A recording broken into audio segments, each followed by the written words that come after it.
Assalamualaikum warahmatullahi wabarakatuh. Selamat pagi. Melanjutkan dari video pembelajaran sebelumnya, di mana yang lalu kita sudah membahas tentang balok dengan metode cross. Hari ini kita coba membahas tentang portal dengan metode cross ya. Ini adalah salah satu contoh sebuah struktur statis tak tentu dengan portal ya. Portal kenapa tak tentu? Karena di sini tumpuannya jepit dan jepit, ada 6 reaksi ya, berarti tak tentu. Kemudian bentuknya adalah portal. Pada saat masuk ke portal, apa yang harus kita lakukan? Yang harus kita lakukan pertama adalah kita menentukan dulu ini portalnya bergoyang atau tidak bergoyang. Caranya masih ingat ya, pada saat kita membahas tentang portal statis tak tentu dengan metode slope deflection ya, rumusnya masih sama, N sama dengan 2 kali join dikurang 2 kali jepit ditambah 2 kali sendi ditambah 1 kali roll dan ditambah jumlah batang yang tidak termasuk cantilever. Oke, kita lihat untuk soal ini jumlah joinnya ada berapa ya?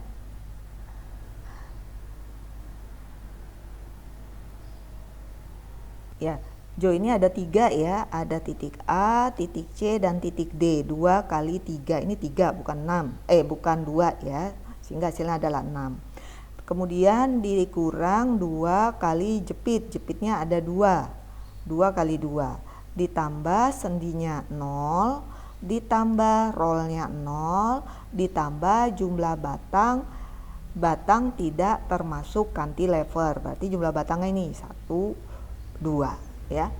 Maka di sini kita tulis 2 sehingga hasilnya sama dengan 0, karena 0 lebih kecil sama dengan 0 berarti termasuk portal tidak bergoyang. Oke, langkah pertama kita asumsikan dulu semua arah momennya ya, matanya di sini semuanya menuju mata, positif negatifnya bisa dimasukkan. Ini ada MBC, ini ada MAC, MCA, kemudian MBC nggak ada ya, MCB, MCD, dan MDC ya. MAC dan MCA 0, MCB ini kita tidak menggunakan rumus momen primer karena ini bagian cantilever ya, jadi langsung P kalikan dengan L. Kenapa positif? Karena ini adalah searah jarum jam. MCD itu negatif 1/12 QL kuadrat dan MDC positif 1/12 QL kuadrat. Oke, kita hitung kekakuan batangnya. Jangan lupa kekakuan batang itu kita hitung bagian mana, yang di bagian pertemuan batang ini nih, join ya, pertemuan batangnya. Di sini ada MCA dan MCD. Perhatikan tumpuannya adalah jepit dua-duanya, maka yang kita pakai 4 EI per L ya, bukan 3. Kalau sendi misalkan di titik A sendi, berarti nanti MCA nya bukan 4 tapi 3 EI per L ya, sehingga kita masukkan angkanya, ketemulah nilai masing-masing daripada kekakuan batang. Setelah masuk ke kekakuan batang, kita coba menghitung faktor distribusinya.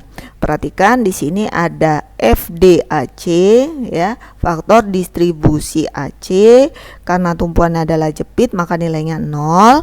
Faktor distribusi CA, karena ini adalah pertemuan batang maka rumusnya kita masukkan nih, berarti kekakuan CA dibagi kekakuan CA ditambah CD ya.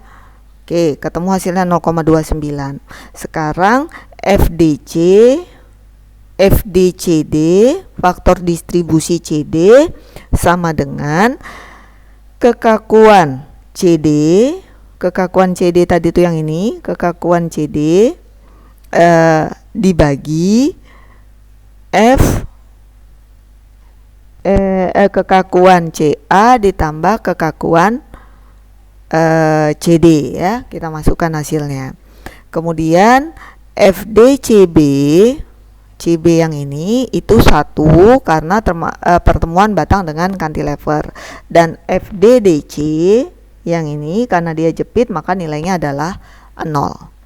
Kemudian kita masukkan ke dalam distribusinya ya. Nah, ini distribusinya, perhatikan di sini ada batangnya, titiknya ada A, C dan D ya. Momennya batangnya ada batang AC, di titik C ada batang CA, CB dan CD. Kemudian di titik D ada batang DC. Kemudian momennya MAC, MCA, MCB, MCD dan MDC. Koefisiennya atau kekakuannya tadi MAC nilainya adalah 0, yang ini tadi. Ini faktor distribusinya ya 0. Ini MCA-nya 0, koefisiennya adalah 0,29. Kemudian MCB-nya itu 1 karena pertemuan batang dengan cantilever. MCD-nya 0,71 dan DC-nya adalah 0 karena jepit ya. Kita masukkan nilai momen primer yang ada yang pertama kita hitung tadi ke dalam sini. Nah, sekarang kita masuk dalam perhitungan tabel distribusi momen.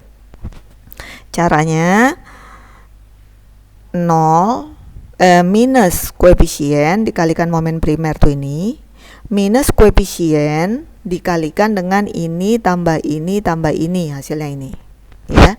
Kemudian minus koefisien dikalikan dengan ini tambah ini adalah hasilnya ini. Kemudian kita lanjutkan, MAC dikalikan dengan setengah, MCA dikalikan dengan setengah, MCD dikalikan dengan setengah masuk ke sini, MDC dikalikan dengan setengah masuk di sini ya. Kemudian kita ulang lagi tahap selanjutnya,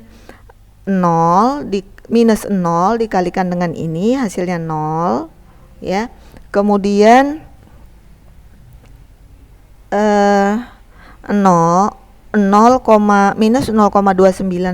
29 dikalikan ini tambah ini hasilnya 0. Kemudian minus 0,71 dikalikan ini tambah ini hasilnya 0. Kemudian minus 0 koefisien dikalikan dengan 2,6 hasilnya 0 ya. Kita jumlahkan karena ini sudah 0 semua berarti tabel distribusi momen berhenti sampai sini. Kita jumlahkan dari sini, dari 0 tambah 1,06 tambah 0 hasilnya ini, 0 tambah 2,13 tambah 0 hasilnya ini, terus ya, kita mendapatkan nilai ini. Dari sini maka kita buat Peabody diagramnya.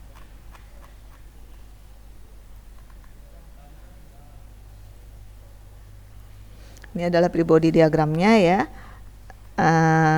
Ini momen CB, momen CD, momen DC, dan ini adalah momen CA. Kita buat ini momen AC ya. Kita masukkan, kemudian kita hitung momen maksimumnya di daerah sini, momen maksimumnya ya. Momen maksimum terjadi di daerah sini yaitu 4,22 dikalikan dengan X min setengah QX kuadrat dikurang 3,13 ya.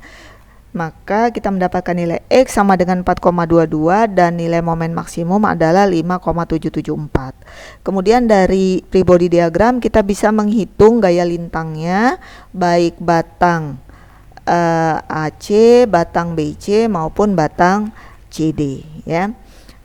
Setelah itu kita hitung gaya normalnya dan terakhir kita bisa gambar bidang MDN-nya ya. Demikian contoh soal tentang portal tidak bergoyang dengan metode cross. Saya akhiri, terima kasih, semoga bermanfaat. Apabila masih mengalami kesulitan, silahkan hubungi saya. Wabillahi taufiq wal hidayah. Wassalamualaikum warahmatullahi wabarakatuh. Selamat pagi.